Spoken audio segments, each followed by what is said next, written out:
হে everyone, আমি কিন্তু প্রথমেই বলি এটা কিন্তু জগদ্ধাত্রী পুজোর ব্লগ। আর তোমরা সবাই জানো যে অশোকনগরে জগদ্ধাত্রী পুজো খুব ভালো হয়, যেহেতু আমি জানতাম না। আমি আর কি এই 2 বছর ধরে জানি যে এখানে জগদ্ধাত্রী পুজো ভালো হয় আর কি। এবার প্রথম বিয়ের পর আমার প্রথম জগদ্ধাত্রী পুজো। এই যে আমি আর আমার বর বেরিয়ে পড়েছিলাম রাত 12টার পর, যেহেতু একটু ফাঁকা ছিল, আর আমি বেরিয়ে পড়েছিলাম একটু ঠাকুর দেখার উদ্দেশ্যে। যেহেতু সারা জগদ্ধাত্রী পুজোতে আমরা ঠাকুর দেখতে বেরোইনি। আর এই যে আমাদের ঘরের পিছনেরই আর কি এই প্যান্ডেলটা, 1 মিনিটে হাঁটা পথে আমাদের ঘরের পিছন দিকে এই প্যান্ডেলটা। তারপরে এই দেখো লাইটিংটা। তারপরে এই প্যান্ডেলটা কিন্তু বীভৎস সুন্দর ছিল।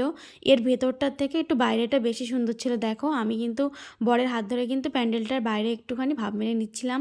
তারপরে আর কি ও আমার হাত ধরে ওকে বললাম তুমি একটু ভাব মেরে নাও। এবার ও আর কি আমার থেকেও বেশি, ওরও একটু ভাব তোমরা দেখেই বুঝতে পারছো।